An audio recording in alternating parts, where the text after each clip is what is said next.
আগামীকাল থেকে ইউনিলিভারের কোনো পণ্য আর আমরা ব্যবহার করব না। স্পষ্ট কথা, কোন দোকানদার পেপসি কোক বিক্রি করতে পারবে না, আমরাও খাবো না। আমরা সচেতন ভাবে খেয়াল করব, যে দোকানদার পেপসি কোকের প্রতি মায়া দেখাবে ওই দোকানদার থেকে আমরা কোনো মালামাল কিনবো না। সোজা হিসাব, দোকানদার ভাইয়েরা আপনারা সিদ্ধান্ত নেন যে আপনারা ফিলিস্তিনের ভাইদের রক্ত বিক্রি করবেন কিনা। যদি সিদ্ধান্ত থেকে সরে না আসেন আপনারা বিপদে পড়বেন।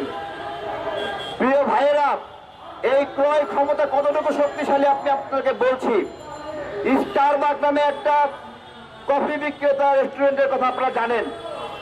শুধুমাত্র এই বয়কটের কারণে এই বিখ্যাত প্রতিষ্ঠান বন্ধ হওয়ার পথে।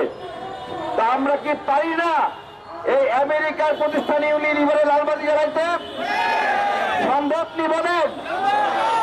বিকল্প আমাদের স্কয়ার আছে, বিকল্প তিব্বত আছে, কেয়া আছে। সমস্যা আছে নি বলেন? কোনো সমস্যা নাই। এগুলো মনোযোগের সঙ্গে করতে হবে। আমাদের সমস্যা কি জানেন? আমরা বক্তব্য দিয়ে পাশে গিয়ে আবার ঢক ঢক করে কোক খাই। আমরা এইরকম চরিত্রের মানুষ। প্রিয় ভাইয়েরা, শক্তভাবে আমরা এই লড়াইটা করব। যারা ইসরায়েলি পণ্য বিক্রি করবে দোকানে ট্যাগ লাগাই দেব ইসরায়েলের দালাল।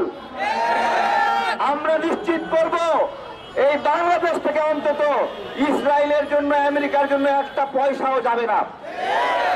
এরা কতটুকু ভয়ঙ্কর দেখেন। কেউ দেখাতে পারবে যে আমেরিকা জাপানে এইভাবে পারমাণবিক বোমা দিয়ে মানুষ মেরেছে? কোন কালে কোন সময় ইতিহাসে আমাদের কোন মুসলিম কমিউনিটি এইভাবে গণহত্যা করেছে? দেখাতে পারবে? যেইভাবে এই বাংলাদেশটাকে হিন্দু রাজারা বৌদ্ধদেরকে কেটে কচুপাটা করেছিল, যে কারণে বৌদ্ধদের পবিত্র ভূমি ছিল এই বাংলাদেশ, সমস্ত বৌদ্ধ মায়ানমারে পালিয়ে যায় হিন্দুদের নিপীড়নে। ভারত কখনো দেখাতে পারবে যে এই মুসলিমরা কখনো কোনো কমিউনিটির উপর এই ধরনের নিপীড়ন করেছে? দেখাতে পারবে না। সুতরাং আমাদের টুপিওয়ালা ভাই, টুপি ছাড়া ভাই সবাইকে বলি, গত কয়েকদিন আগে শাহবাগে আমাদের একটা প্রোগ্রাম ছিল যে হিজাব কাণ্ডের পক্ষে বলার কারণে একটা নেহাতি দাঁড় করাচ্ছে। কারো মাথায় বাড়ি যায়নি, পাশে গিয়ে বলছে যে হিজাবের পক্ষে অবস্থান করাকে আপনারা গ্রেপ্তার করতে পারেন না। এইটাকে ওরা জঙ্গি কার্যক্রম হিসেবে উপস্থাপন করেছে।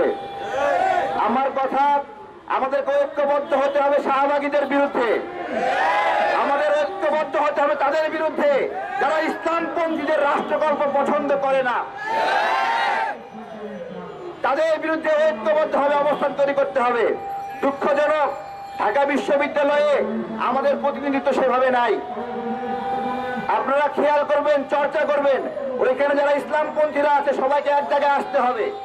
এক জায়গায় হয়ে এ সকল শাহবাগীদের বিরুদ্ধে আওয়াজ তুলতে হবে। ধন্যবাদ সবাইকে। ধন্যবাদ তারেক ভাইকে।